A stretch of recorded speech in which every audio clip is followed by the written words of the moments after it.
to Dan's Bar! You know what time it is? It is time for a Manhattan. As you may have noticed, I'm also in the perfect attire for a night out of the town in New York. I figured attire matching the drink, it'd be a good combination to do. Now, we've done a lot of bourbon, whiskey, cognac, Armagnac cocktails over the past few days, and that's, because there's good cocktails to start with. It's kind of dark and cloudy outside, and a good dark liquor cocktail just kind of warms the soul, I think. Anyway, so we're going to be doing a couple more before we shift over to some other things, but today we are going to go forward with the Manhattan. Now, as you may have guessed, the Manhattan is in fact named after the place in New York where it came from. Other fun fact, fun trivia, the Manhattan is one of the very few drinks where not a lot of changes have been made to the drink since it was first created up until now. Other drinks, i.e. all of the drinks that I've made in the past, and most of the ones that I'll be making in the future, have all had a lot of changes that were made over the period of time since they were created. Manhattan is kind of unique in that it really hasn't had all that many changes. It still follows the general 2-to-1 ratio of some sort of a rye whiskey to some sort of a sweet vermouth with some bitters thrown in for good measure. So today we're going to be doing exactly that, keeping with the traditional recipe. I will bias a little bit less in the sweet vermouth, but we're still going to have plenty of that in just to mix it up for fun. And just as a side note, because we don't know how long this quarantine may last, I may pull back from having a video every day to having a video every couple days. We'll see how it goes from there. But be aware that if they don't have it every day, never fear, more will be coming down the road. So let's go ahead and get started. Because the primary ingredient of a Manhattan is going to be that rye that's making the foundation of that, you want to be sure to use a really good one, and you want to have it be a very dry rye, because you're going to have that sweet vermouth providing that counteracting sweetness to it to make sure you've got the balance in the drink. So in this case, I'm using a Michter's rye. It's good, solid one, you can't go wrong. And this time we're gonna be mixing it stirred, not shaken. All right, so I gotta be frank with y'all. I cannot stand martini glasses. Martini glasses are the worst possible shape you could design if you wanted to make a glass for a human being to drink out of. Think about it. If you want to make a drink that is the most spillable, make it really high up off the table and with a really wide thing with no sort of lip to hold the drink inside. It's dumb. Martini glasses are dumb. Anyway, I'm not going to be making my Manhattan in a martini glass because, as you may have noticed, I violently dislike martini glasses. So we are instead going to be using a coupe. Coupe is actually a type of champagne glass originally, but there's the tall, thin ones and there's the wide kind of coupe-shaped ones. It is my compromise to having a stemmed glass for the Manhattan while not having it be a full martini glass, which, as I've mentioned, I hate. So because we're going to be making it in a coupe, we're not going to have any ice in the glass, so we want to make sure that it's really nice and chilled beforehand, but we also want to make sure we have got a nice clear pour without any cloudiness, which means we want to stir it and not shake the beverage, because shaking it breaks off those ice chips when you're from the ice cubes in the shaker, and it ends up with a more cloudy drink. So we are instead going to be putting it into this fantastic little contraption, stirring it up to get it nice and cold, and then straining it into our coupe. So we're going to go ahead and put some ice into our glass, and yes, my hands are freshly washed. Making sure we got plenty in there to make sure we got a nice cold beverage. And then we're going to take our rye whiskey here, and we're going to put in about 3 measures. It's going to be a 2-to-1-ish ratio. So I'm going to do about 3 measures of this and about 1.5 or a little shy of that of my sweet vermouth. So we're going to go ahead and do about 3 or 4, depending on how the night's treating you, how the weekend's treating you. How is the weekend treating you, by the way? You doing well? You finding things to keep yourself occupied? Going outside with the kids on walks at least 6 feet away from anybody around you, looking at you like you have the plague or something like that. It's a weird time right now. It's really weird.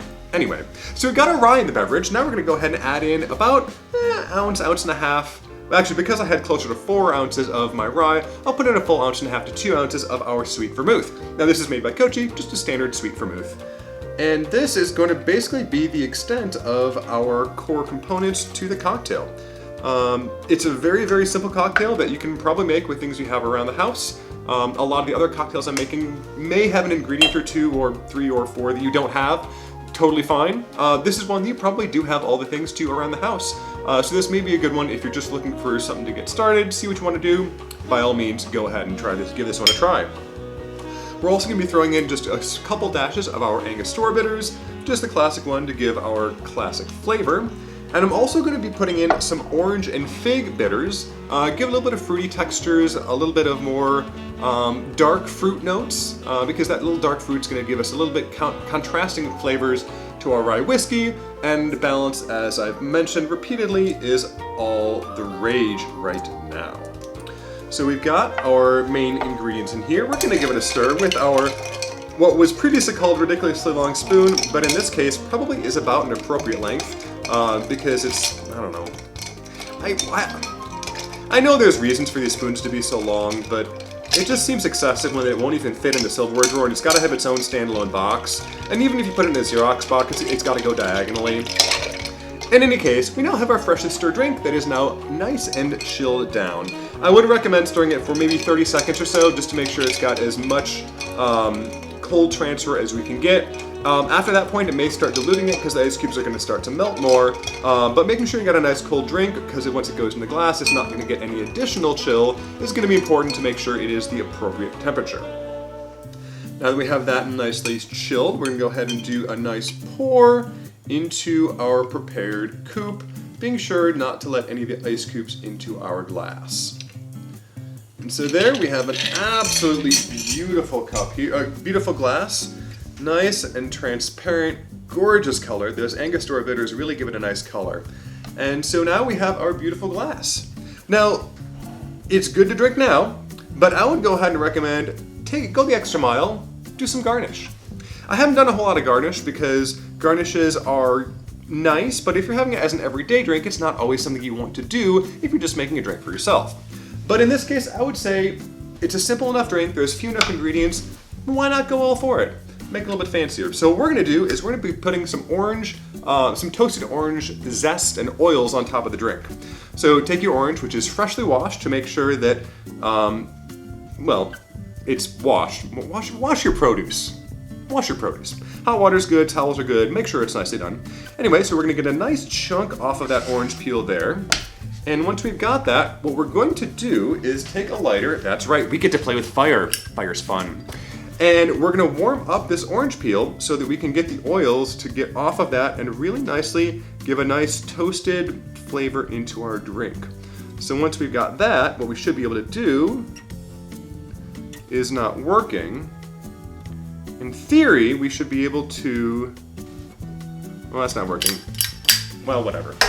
It's gonna give us a nice little orange oil into the drink, a little bit of aroma, a little bit of float on top of that, just to make sure, in addition to our delicious flavors in the drink, we also are going to have that nose that gives that contrast, because as we've talked about before, the nose and the flavors work together to give you the overall sensation of what it is to drink. And if we have that, we then have our finished cocktail. So really simple one to have on a night when you don't have much going on, you just want to give it a try. And with that, that's solid.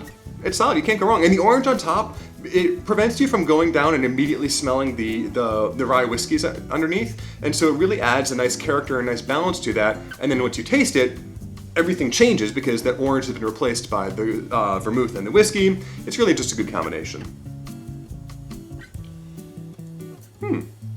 That's quite pleasant. Yeah, that's good.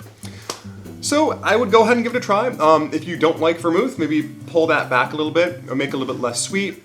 Just change the profiles a bit. And so with that, I will bid you enjoy your beverages, happy practicing, and until we meet again, cheers.